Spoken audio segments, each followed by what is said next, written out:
This little box of tricks is the Galaxy K Zoom, another well-bred hybrid from the masters of silicon at Samsung. It's a pretty smartphone with a 10 times optical zoom squeezed into its snappy blue-blooded back. The S4 Zoom, Samsung's last attempt at smartphone stroke compact camera fusion, last year's run to the litter, has been transformed into a handsome, stylish top dog. Well, like quite a few of us from the back at least, this one in its sparkly blue whistle and big ocular lens housing, like a Cyclops yuppie going to a trendy dinner party. Sleek, slick, minimal, marvellous. From the front, on the other hand, it's pretty dated, sort of corporate Samsung, chintzy, fake alley frame and lumpy real button. So, in comparison to its older sibling, it's a good looker, and it's better dressed, and much more pocketable than its lumpy comrade, but it's still substantially thicker and heavier than your average smartphone. Not necessarily a bad thing, if you're no fan of size zero models and like a bit of meat on your bones. To handle, it's not unpleasantly plasticky, but it doesn't feel particularly robust. Time will tell on that one. But the whole thing is a superb piece of engineering, especially the lens. 3 sections to the S4's too, extending from here to here at the touch of a button. I mean, where does it all go?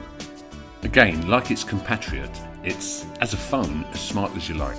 It does everything it should do without complaint. Calls, texts, Twitters, etc. Unfortunately, it comes loaded with a load of old Samsung cobblers. You know, Samsung apps, Galaxy Essentials, My Magazine, known as bloatware, or as I prefer to call it, please bugger offware. Pointless and irritating and hard to uninstall, but mercifully easy to ignore. It ships with Android's latest incarnation, KitKat 4.4.2, so you can personalise your brains out and bung on all the usuals, you know, Instagram, Chromecast, Ice Age Village. So the phone is what you'd expect, fast, responsive and intuitive. And the 4.8-inch Super AMOLED screen, which is 720 by 1280 pixels compared to its bumpy sidekicks 540 by 960, is very usable. But it has to be said, due to the pixels per inch paradox, not noticeably better than the smaller S4s. And is it really any faster than its under-specs cousin? Well, here's a couple of unscientific tests. You decide.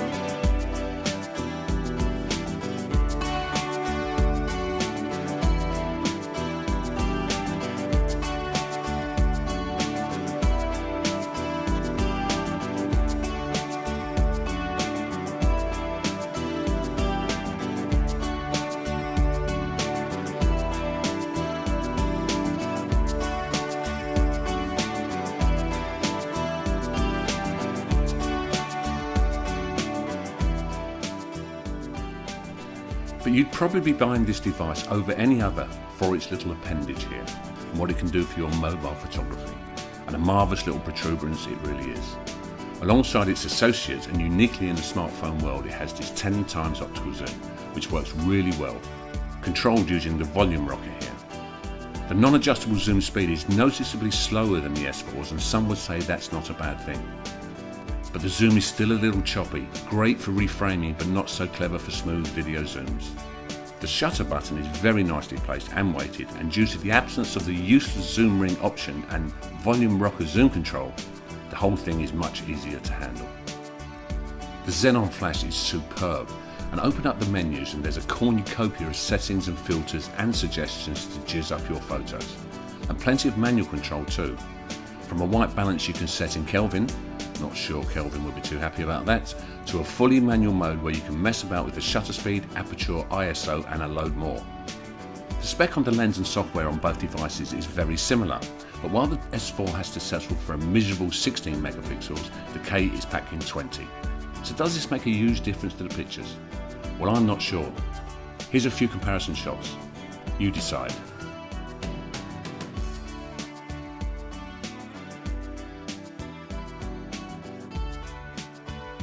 The The 1920x1080 video has been cranked up to 60 frames per second and produces nice realistic pictures, while the sound quality is warmer and, well, just better than the S4's. But are the pictures better?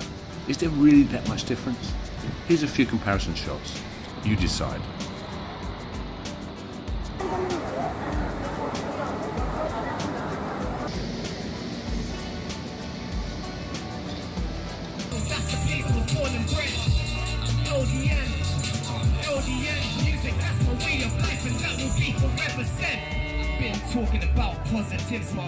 So, notwithstanding the feeble battery life, it's a beauty, but I do have a couple of annoyances with it. They've reassigned the menu button here to do what a long press on the home button used to do, namely show your app history. This affects other apps which used to but can no longer utilise this button, so it's confusing, pointless and dopey. Leave the standard buttons alone. Furthermore, the camera swipe shortcuts on the lock screen is only available if you use the swipe only lock. If you use any of the other lock screen options, which is pretty essential as otherwise this will come on in your pocket, there's no shortcuts. That's bad. You can open the camera from any lock screen by pressing the shutter button and up rocker here at the same time. Well, sometimes this is a really hit and miss affair. You've got to press them just right. And if you do manage to open the camera from here, it opens with the mode button, your doorway to the bucket full of effects, filters and photography gizmos greyed out, meaning you have to close it again and open it, say, like this, and voila, there's your mode button. That's a bit rubbish. Meanwhile, in the gallery, the pictures don't auto-rotate.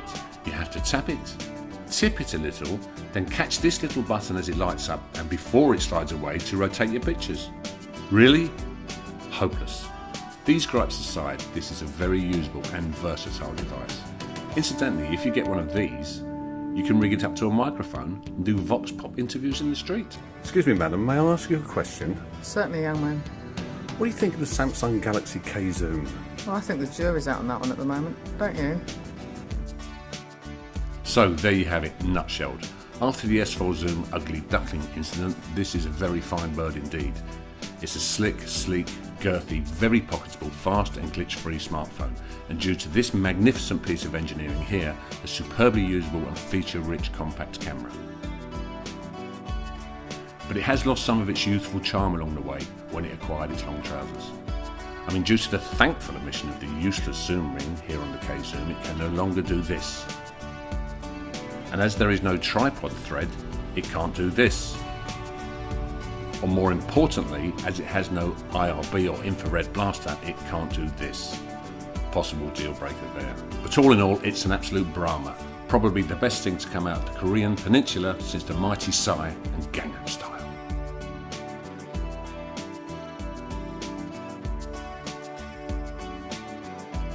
Excuse me, madam, may I ask you a question? Certainly, young man. What do you think of the Samsung Galaxy K Zoom? Excuse me, madam.